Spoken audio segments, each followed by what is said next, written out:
السلام علیکم ورحمۃ اللہ وبرکاتہ۔ الحمد للہ رب العالمین والصلاة والسلام علی رسولہ محمد وعلی آلہ واصحابہ اجمعین، اما بعد فاعوذ باللہ من الشیطان الرجیم، بسم اللہ الرحمن الرحیم۔ وما من دابۃ فی الارض الا علی اللہ رزقها ویعلم مستقرها ومستودعها کل فی کتاب مبین۔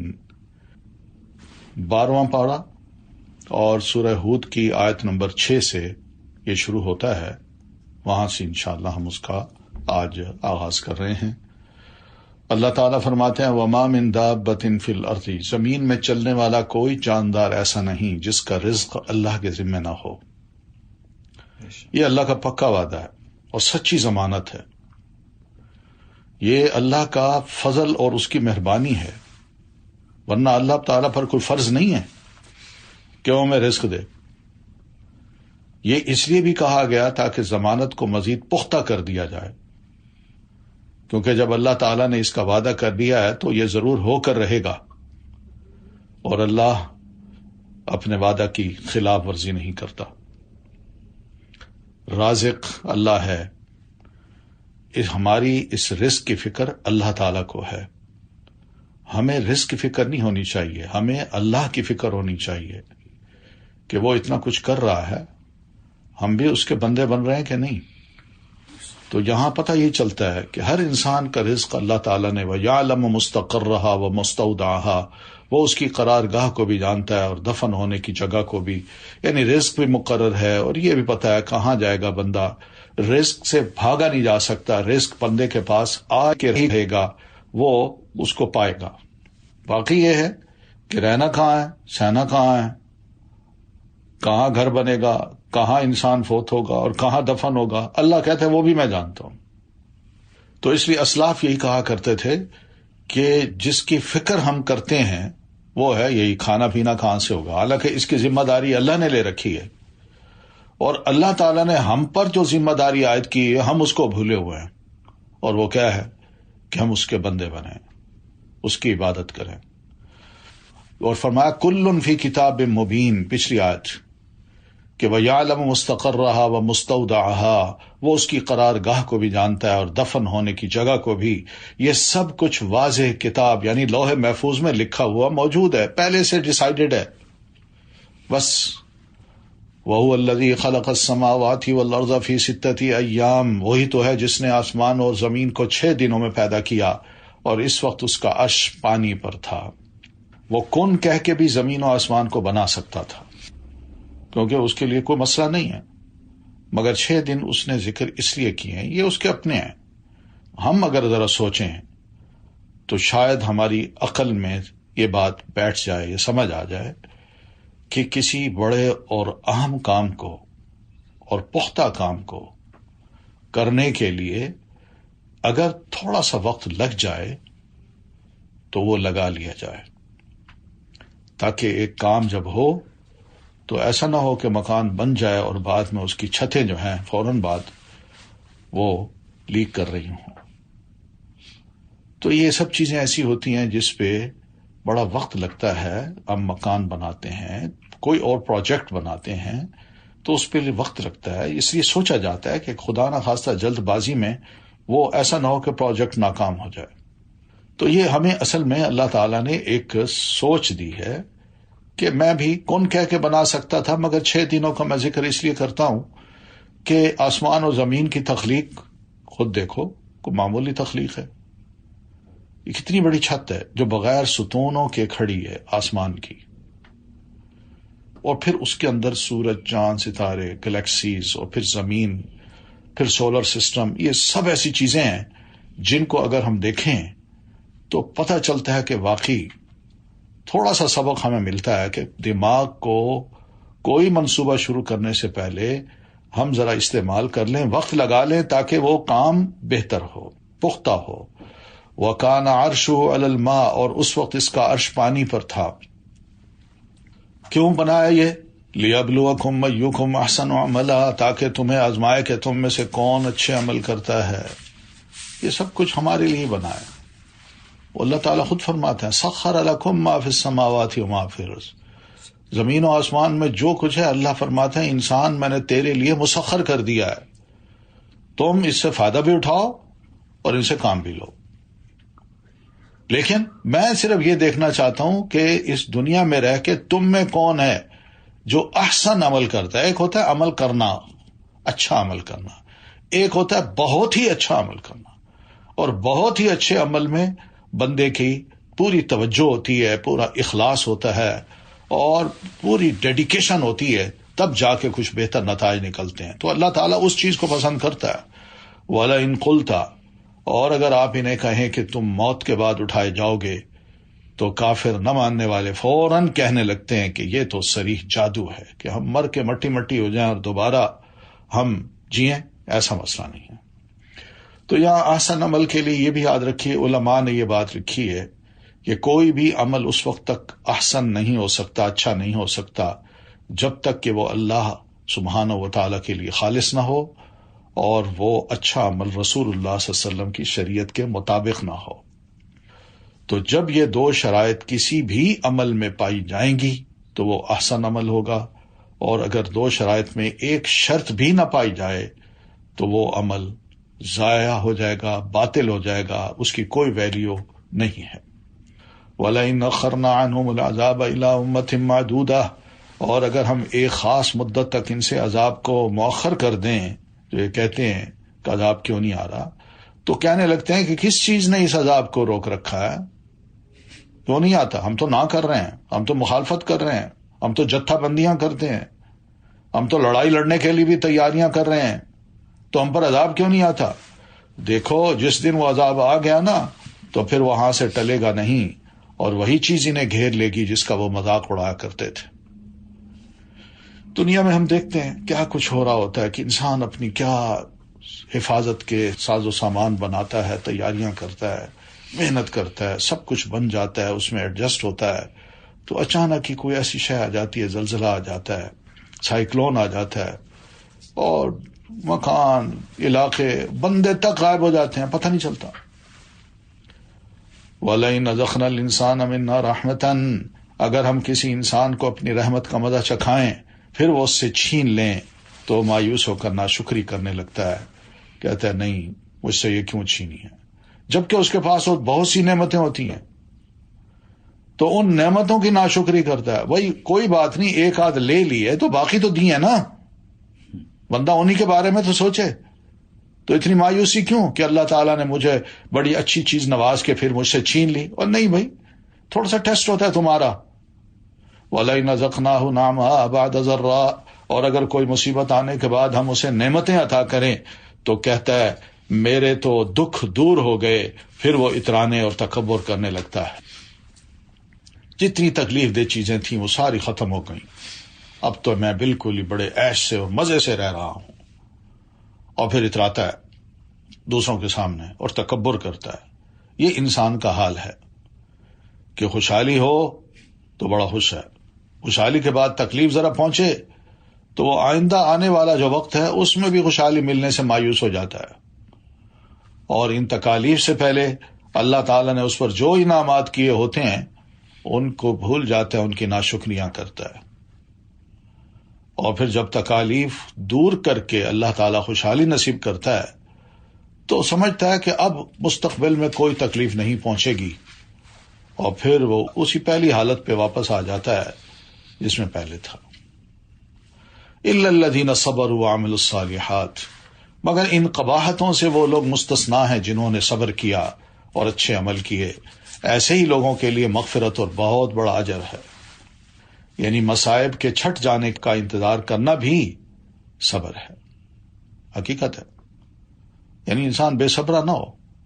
إِنَّ مَعَ الْعُسْرِ يُسْرًا فَلَعَلَّكَ تَارِكٌ بَعْدَ مَا يُوحَىٰ إِلَيْكَ، اللہ کے نبی ایسا نہ ہو کہ آپ کی طرف جو وحی کی جاتی ہے آپ اس کا کچھ حصہ چھوڑ دیں کہ میں یہ بات ان کو نہیں سنا سکتا، وحی کا یہ حصہ اگر میں نے سنا دیا تو پہلے ہی مخالفت کر رہے ہیں، اب تو جان کے پیچھے پڑ جائیں گے، نہ یہ نہ ہو، اور اس وجہ سے آپ کا دل تنگ ہو کہ کافر یہ کہیں گے کہ اس شخص پر کوئی خزانہ کیوں نہ اتارا گیا، یا اس کے ساتھ کوئی فرشتہ کیوں نہیں آیا۔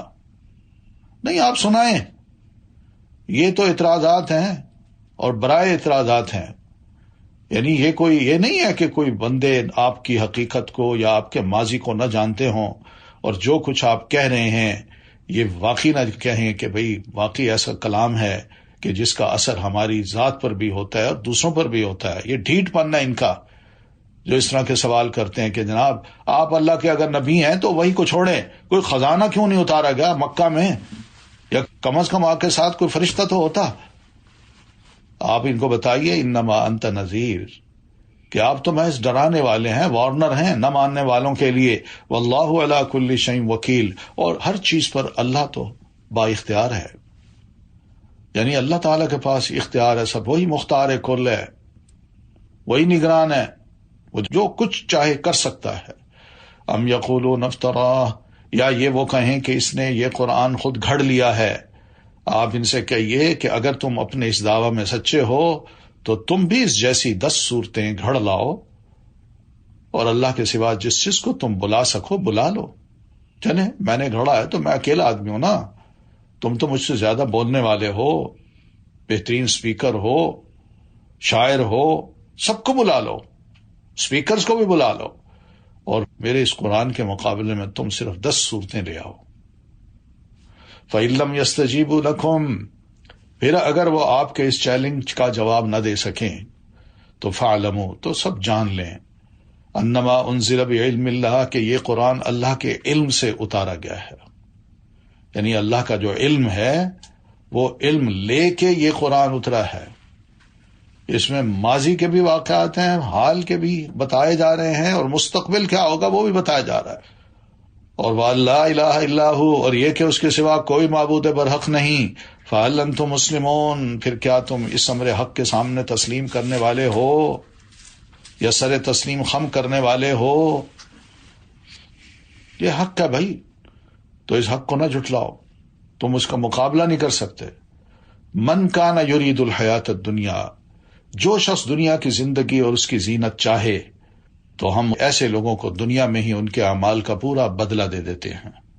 وہ اپنی محنت کرتے ہیں, جس طرح بھی کریں, جو بھی چاہتے ہیں, ہم ان کے اعمال کا پورا بدلہ دے دیتے ہیں, چاہے وہ جائز طریقے سے, جھوٹ سے, کرپشن سے, جو کچھ بنانا چاہتے ہیں بنا لیں, دنیا میں ہم روکیں گے نہیں.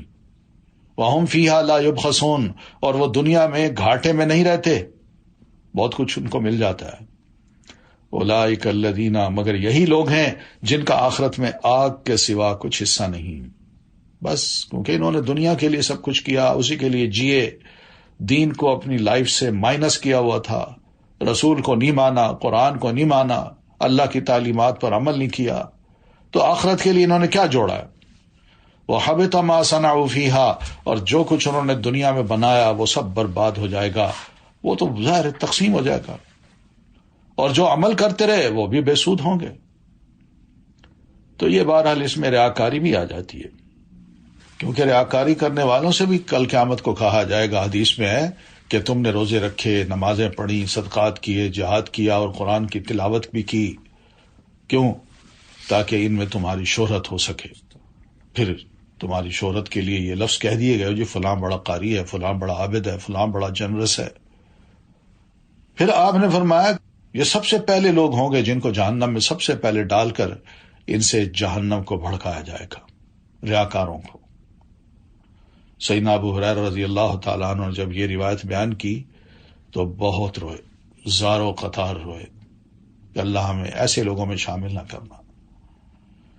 افمن کان علی بینۃ من ربہ ویتلوہ شاہد منہ, بھلا جو شخص اپنے پروردگار کی طرف سے ایک واضح دلیل رکھتا ہو, یعنی اللہ کے رسول, وحی کی دلیل, قرآن, ویتلوہ شاہد منہ, پھر اسی پروردگار کی طرف سے ایک شاہد وہی بات پڑھ کر سنائے, یعنی جناب رسول اللہ صلی اللہ علیہ وسلم یا پھر جبریل امین, اور وہی بات اس سے پہلے موسیٰ کی کتاب تورات میں بھی موجود ہو جو لوگوں کے لیے رہنما اور رحمت تھی. اولئک یؤمنون بہ, تو کیا وہ اس بات میں شک کر سکتا ہے؟ ایسے ہی لوگ اس پر ایمان لاتے ہیں تو وہ تو مان لیتے ہیں. اس میں ایک اشارہ اس طرف بھی ہے کہ نبی علیہ الصلوۃ والتسلیم خود تو واضح دلیل رکھتے ہیں کہ یہ اللہ نے مجھ پر وحی کیا، یہ اللہ کا کلام ہے، میرا نہیں ہے، اور پھر اللہ کی طرف سے ایک گواہ بھی وہی بات پڑھ کر سنائے کہ جناب یہ باتیں تو ہماری کتابوں میں بھی لکھی ہوئی ہیں۔ وَمِن قَبْلِ کتاب موسیٰ اماما ورحمہ، یعنی اس قرآن سے پہلے، اس بینہ سے پہلے موسیٰ علیہ الصلوۃ والتسلیم پر نازل کردہ کتاب تورات، وہ بھی ایک امام تھی، رہنما تھی اور رحمت تھی۔ تو وہ جب دونوں کو کولیٹ کرتے ہیں کہ جو اس وقت قرآن کہہ رہا ہے وہ تورات بھی کہتی ہے، تو اولئک یؤمنون بہ، یہی لوگ ہیں جو ایمان لاتے ہیں پھر اس قرآن مجید پر۔ وہ کہتے ہیں بات تو وہی ہے اور بات سچی ہے، جو ہماری تورات میں موجود ہے وہ یہاں بھی موجود ہے۔ اس لیے عبداللہ ابن سلام رضی اللہ تعالیٰ عنہ جیسے ربائی وہ مسلمان ہو جاتے ہیں، یہ بھی شاہد بنتے ہیں۔ اور ان گروہوں میں سے جو کوئی ایسی بات کا انکار کر دے تو اس کے لیے دوزخ ہی کا وعدہ ہے۔ یعنی انسانوں کا کوئی گروہ بھی اس قرآن کو نہ مانے کہ اللہ کی کتاب نہیں ہے تو وہ یاد رکھے اس کے لیے دوزخ ہی کا وعدہ ہے۔ لہذا آپ کو اللہ کے رسول ایسی بات میں شک نہ رہنا چاہیے، بلا شبہ وہ آپ کے پروردگار کی طرف سے حق ہے، پھر بھی اکثر لوگ ایمان نہیں لاتے، کوئی بات نہیں۔ تو انسانوں کا ہے توجہ نہ کرنا، کان نہ دھرنا، سوچنا نہ، مست رہنا اپنی دنیا کی زندگی میں، اور جب بالکل آخری وقت آ جاتا ہے تو اس وقت یہی سوچتا ہے کہ کیا ہوگا اب۔ توبہ نصیب کر دے اللہ تو بہت اچھی بات ہے، ورنہ آگے سے بھی یہ لوگ مایوس ہوتے ہیں۔ وَمَنْ أَظْلَمُ مِمَّنِ افْتَرَىٰ عَلَى اللَّهِ كَذِبًا، اور اس شخص سے بڑھ کر ظالم کون ہوگا جو اللہ پر جھوٹ افترا کرے۔ یعنی جو کچھ بھی کہا جا رہا ہے اللہ کے نام سے جھوٹ باندھ کے تھوپ دینا دوسرے پر کہ اللہ نے کوئی بھی ایسی کتاب نازل نہیں کی، کیونکہ اب اگر کوئی اس وقت جو بنو اسرائیلی تھے ان کی اکثریت جو تھی وہ یہی کہا کرتی تھی، جھوٹ بولتی تھی، اپنی کتاب میں جو کچھ لکھا ہے اس کو بھی نہیں مانتی تھی، مگر چھپاتی تھی، اس کے اگینسٹ بات کرتی تھی، صرف مخالفت، اور کہتا ہماری کتاب میں یہ لکھا ہوا ہے، تو یہ جھوٹ تھا۔ ایسے لوگ اپنے پروردگار کے سامنے پیش کیے جائیں گے اور گواہی دیں گے کہ یہی لوگ تھے جو اپنے پروردگار پر جھوٹ باندھتے تھے۔ الا لعنت اللہ علی الظالمین، دیکھو آج ظالموں پر اللہ کی لعنت ہے۔ یہ کون ہے؟ الذین یصدون عن سبیل اللہ، جو لوگوں کو اللہ کی راہ سے روکتے ہیں اور اس میں ٹیڑھ پن تلاش کرتے ہیں، اور وہ آخرت کے بھی منکر ہیں، یعنی ایمان لانے سے بھی روکتے ہیں اور اللہ کی بندگی کرنے سے، رسول اللہ صلی اللہ علیہ وسلم کی اطاعت کرنے سے بھی روکتے ہیں۔ اور پھر دوسری بات، یبغون عوجا، لوگوں کو شریعت سے ہٹا کر نافرمانی اور شرک کی طرف لے جاتے ہیں، یا غلط ایسی اس کے مفہوم بتائیں گے کہ بندہ کا دماغ گھوم جائے اور کہا نہیں یہ دین سیدھا نہیں ہے۔ تو دوسروں کو گمراہ کرنا بھی ایک بہت بڑا ظلم ہے، جس کو اللہ نے فرمایا الا لعنت اللہ علی الظالمین۔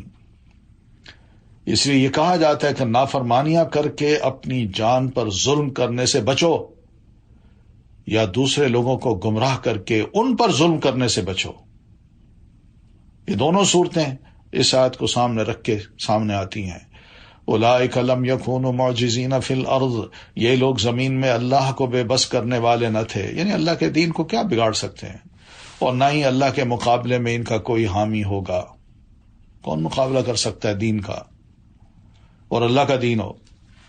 یضاعف لهم العذاب ما كانوا يستطيعون السمع، انہیں دگنا عذاب دیا جائے گا، وہ نہ تو حق بات سننا گوارا کر سکتے تھے اور نہ ہی خود انہیں کچھ سوچتا تھا کہ کم از کم سوچتے ہی صحیح، یار یہ جو کچھ ہے غور تو کر لیں۔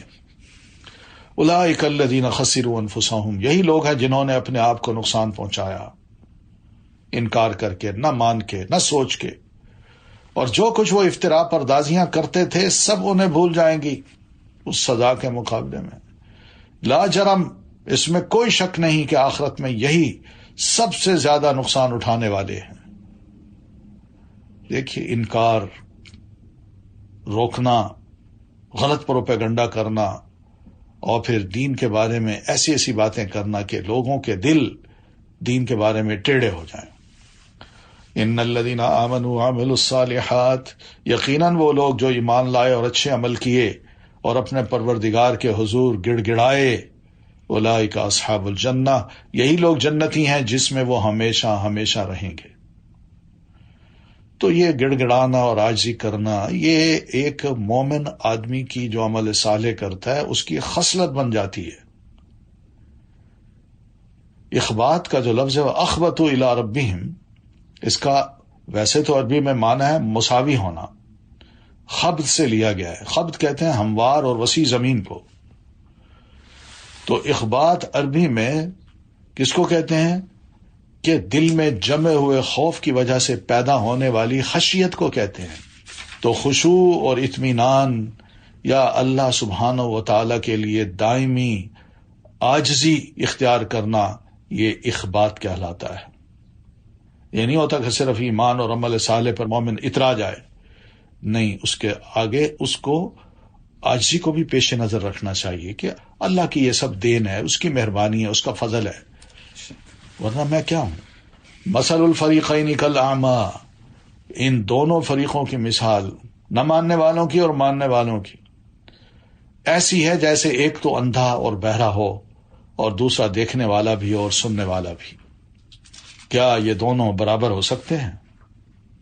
هل یستویان مثلا افلا تذکرون، پھر کیا اس مثال سے تمہارے کچھ بھی پلے نہیں پڑتا؟ کچھ تو پلے پڑنا چاہیے. کہاں اندھا اور کہاں بینا، اور کہاں بہرا اور کہاں سننے والا. وَلَقَدْ أَرْسَلْنَا نُوحًا إِلَىٰ قَوْمِهِ، اور ہم نے نوح علیہ السلام کو ان کی قوم کی طرف بھیجا تو انہیں کہا اپنی قوم کو، میں تمہیں صاف صاف ڈرانے والا ہوں. یاد رکھیے رسول جب بھی آتے ہیں وہ جہاں گڈ نیوز دیتے ہیں، اچھی خبریں دیتے ہیں ماننے والوں کو، وہاں نہ ماننے والوں کو وارننگ بھی دیتے ہیں. تو اس وجہ سے وارنر جو ہوتا ہے وہ بھی رسول ہوتا ہے، اس کا ٹائٹل ہوتا ہے. وہ ایک کام نہیں کرتا کہ ہمیشہ گڈ نیوز ہی دیتا رہے اور باقی جو غلط کام ہو اس پر کوئی وارننگ نہیں دے. وارننگ دینا بھی فرض ہوتا ہے، امر بالمعروف و نہی عن المنکر. صرف ہر وقت لوگوں کو معروف بات کا حکم دیتے رہنا، اس سے انسان کی اصلاح نہیں ہوتی. جب تک کہ نہی عن المنکر نہ ہو، لوگوں کو یہ نہ بتایا جائے کہ بھئی تم نماز پڑھتے ہو تو تمہارے بارے میں یہ ہمیں پتا ہے کہ تم منکر کام بھی کرتے ہو. کیا منکر ہے؟ کوئی حرام کام ہے، سود میں انوالو ہے، مارٹگیج میں انوالو ہے، یا اسی طرح اور غلط کام ہے، شراب فروشی ہے یا جوا کھیلنا ہے. یہ سب چیزیں ایسی ہیں جو منکر ہیں. صرف یہ کہنا کہ تم نماز پڑھتے ہو بہت اچھے ہو اور یہ جو منکر کرتے ہو اس میں میں کچھ نہیں کہتا. اللہ کے رسول کا کام یہی ہوتا ہے کہ بشیر اور نذیر، وہ دونوں ٹائٹل ان کے ہوتے ہیں، تاکہ دونوں پہلو بندوں پر واضح ہو جائیں کہ بھئی یہ کر رہا ہوں، یہ ٹھیک ہے، تو اللہ کی عبادت ہو رہی ہے، ذکر ہو رہا ہے، مگر دوسری طرف جو کام ہو رہے ہیں کیا اللہ تعالیٰ کو یہ بھی پسند ہے کہ نہیں. جو وقت کا رسول ہوتا ہے وہ نذیر بھی ہوتا ہے، صاف صاف ڈراتا ہے. اور نذیر کا مطلب یہ نہیں ہوتا کہ خدا نہ خواستہ وہ ایسی باتیں کرے کہ بندہ ڈر جائے، گھبرا جائے، یہ نہیں ہوتا. نذیر کا مطلب یہ ہوتا ہے کہ دوسرے کی ہمدردی اپنے دل میں رکھ کے، ہمدردی یہ کہ یہ جو غلط کام کر رہا ہے مجھے ڈر لگتا ہے اس کا برا انجام نہ ہو، اللہ اس سے ناراض نہ ہو جائے. تو اس کو بچانے کے لیے اپنے دل میں ہمدردی رکھ کے اس کو وارننگ دینا کہ بھئی یہ کام چھوڑ دو، یہ اللہ کو پسند نہیں ہے. اللہ کو یہ پسند ہے. اللہ تعبدوا الا اللہ، تم اللہ کے سوا کسی کی عبادت نہ کرو، میں تمہارے بارے میں المناک دن کے عذاب سے ڈرتا ہوں. فقال الملأ الذين كفروا من قومه، تو نوح علیہ السلام کی قوم کے کافر سرداروں نے جواب دیا نوح علیہ السلام کو، ما نراک الا بشرا مثلنا، ہم تو تجھے اپنے جیسا ایک آدمی خیال کرتے ہیں. کہاں تم رسول کہاں ہو، تم تو ہماری طرح ایک انسان ہو. وما نراک، اور تمہارے اس نبوت کے دعوے کے بعد ہم جو دیکھ رہے ہیں وہ یہ دیکھ رہے ہیں کہ جو تیرے پیروکار ہیں وہ بادی اور نظر میں ہمیں کمینے معلوم ہوتے ہیں. دیکھیے، یعنی غریب انسان، بھوکا انسان اور دین کا چاہنے والا اور لوگوں کی محبت کا طلبگار اس کو اگر لوگوں میں ایک نبی ایسا مل جائے جو اس سے محبت بھی کرے، اس کو گلے بھی لگائے اور اس کو امیروں اور غریبوں کا فرق مٹا کے ایک جیسا سلوک کرے، تو ایسے بندے کو یہ کہنا کہ ہمیں تو یہ کمینے معلوم ہوتے ہیں، پھر تم لوگوں کو ہم پر کسی طرح کی فضیلت بھی نہیں، یعنی دنیاوی اعتبار سے نہ تمہارے پاس کوئی عہدہ ہے، نہ سرمایہ ہے، نہ کاروبار ہے، نہ دولت ہے، کون سی ایسی فضیلت ہے کہ جس کی بنیاد پہ ہم یہ کہیں کہ ہاں جی آپ ہمارے نبی ہیں اور ہم آپ کے فالوور بنتے ہیں؟ وَمَا نَرَىٰ لَكُمْ عَلَيْنَا مِن فَضْلٍ بَلْ نَظُنُّكُمْ كَاذِبِينَ، بلکہ ہم تو تمہیں جھوٹا ہی سمجھتے ہیں۔ یہ نتائج ہیں جو نکال لیے جاتے ہیں، ایک اعتراض، دوسرا اعتراض، پھر تیسرا، پھر چوتھا، اور سارے اپنی مخالفت میں، یعنی ہم جس سطح پر کھڑے، ہمارا مخالف کوئی بندہ بھی ہوگا تو اس پر اعتراض کر دو، اس کو ڈی گریڈ کر دو اور اپنے آپ کو بڑھاتے چلے جاؤ اور اینڈ میں کہہ دو تم تو جھوٹے ہو۔ تو بہرحال یہ مذاق اڑاتے ہیں، یہ سمجھتے ہیں کہ مومن محتاج ہوتا ہے، دنیا میں یہ گمنام ہوتا ہے، مگر کیا اس کی وجہ سے اس کو عزت مل سکتی ہے؟ اللہ تعالیٰ نے بہت سے گمنام لوگوں کو، محتاج لوگوں کو بڑی عزت بھی دی ہے، کیا نبی ایسے نہیں تھے؟ تو بہرحال یہ طریقے ہوتے ہیں تاکہ دوسرے قریب بھی نہ آئیں۔ قال یا قوم، نوح علیہ السلام نے فرمایا، اے میری قوم بھلا دیکھو، اگر میں اپنے پروردگار کی طرف سے ایک واضح دلیل پر ہوں اور اس نے مجھے اپنے ہاں سے رحمت یعنی نبوت بھی عطا کی ہو جو تمہیں نظر نہ آ رہی ہو، حالانکہ میں تمہارے درمیان رہتا ہوں، میرے کام دیکھ لو، اور اس نبوت کے کام کو جو میں پھیلا رہا ہوں تو اس میں تم سے کوئی معاوضہ بھی نہیں لے رہا، مقصد یہی ہے سوائے تمہاری خیر خواہی کے، تو کیا ہم اسے زبردستی تم پر چپکا سکتے ہیں کہ تم واقعی اس دلیل کو قبول کر لو، کہ تم ایمان لاؤ، اس حال میں کہ تم اسے ناپسند کر رہے ہو؟ تو ناپسندگی کی صورت میں تو ہم زبردستی نہیں کر سکتے، ہم تو سنا سکتے ہیں بس۔ وَيَا قَوْمُ، اور اے میری قوم سنو، میں تم سے کوئی مال و دولت تو نہیں مانگتا اس دعوت میں، میرا اجر تو اللہ کے ذمہ ہے، اور جو لوگ ایمان لائے ہیں میں انہیں اپنے ہاں سے نکال بھی نہیں سکتا، یعنی تم کہو ان کو نکالو یہ غریب لوگ ہیں، ایسا نہیں ہو سکتا، مومن ہیں، میرے بھائی ہیں، وہ یقیناً اپنے پروردگار سے ملنے والے ہیں، انہوں نے کل اپنے اللہ سے ملنا ہے، تم نے بھی ملنا ہے، تو انہوں نے جب جا کے ملنا ہے تو اللہ تعالیٰ نے تو یہی پوچھنا ہے کہ نوح کو رسول بنا کے بھیجا تھا، ہمارا پیغام تم تک پہنچا، تم نے قبول کیا؟ وہ کہیں گے یس، تو اس طرح الحمدللہ میں سرخرو ہو جاؤں گا اللہ کی عدالت میں کہ اس کا دیا ہوا فرض میں نے ادا کر دیا، دعوت و تبلیغ کر دی، لوگوں کو ایمان قبول کرنے کی دعوت دی، مگر میں تو دیکھتا ہوں کہ تم لوگ ہی جہالت کی باتیں کرتے ہو، یہ کوئی پڑھے لکھے لوگوں کی باتیں نہیں ہیں، عقل مند لوگوں کی باتیں نہیں ہیں، تم دنیا کو دیکھ رہے ہو، آخرت کو بالکل بھول چکے ہو۔ وَيَا قَوْمُ، اور اے میری قوم، اگر میں ان لوگوں کو اپنے ہاں سے نکال دوں تو اللہ کے مقابلے میں میری کون مدد کرے گا؟ اور دین تو سب کے لیے ہوتا ہے، اس میں تو امیر غریب کا کوئی فرق نہیں ہوتا، میں غریبوں کو نکال دوں، اللہ کو ناراض کر دوں تو اللہ پھر ناراض جب ہو جائے مجھ سے تو تم میں سے کون ہوگا جو میری اللہ کے مقابلے میں مدد کرے؟ تم ذرا بھی غور نہیں کرتے۔ وَلَا أَقُولُ لَكُمْ، میں تمہیں یہ بھی نہیں کہتا کہ میرے پاس اللہ کے خزانے ہیں، نہ یہ کہتا ہوں کہ میں غیب جانتا ہوں۔ نبی نبی ہوتا ہے بھائی، رسول رسول ہوتا ہے، وہ کوئی جادوگر نہیں ہوتا، وہ بڑے بڑے دعوے لے کے نہیں آتا، اور نہ ہی مستقبل کی کوئی ایسی باتیں کرتا ہے کہ بس جی یہ ہو جائے گا وہ ہو جائے گا، یہ اللہ کی وحی کے مطابق جو بات ہوتی ہے وہ کر دیتا ہے۔ اور نہ یہ کہ میں فرشتہ ہوں، انسان ہوں تم جیسا، کھاتا پیتا ہوں، بھوک لگتی ہے مجھے، تکلیف بھی ہوتی ہے، اور نہ ہی میں یہ کہتا ہوں کہ جن لوگوں کو تم حقیر سمجھتے ہو اللہ انہیں کبھی بھلائی سے نوازے گا ہی نہیں، یہ اللہ کی دین ہے، جس کو چاہے وہ دے۔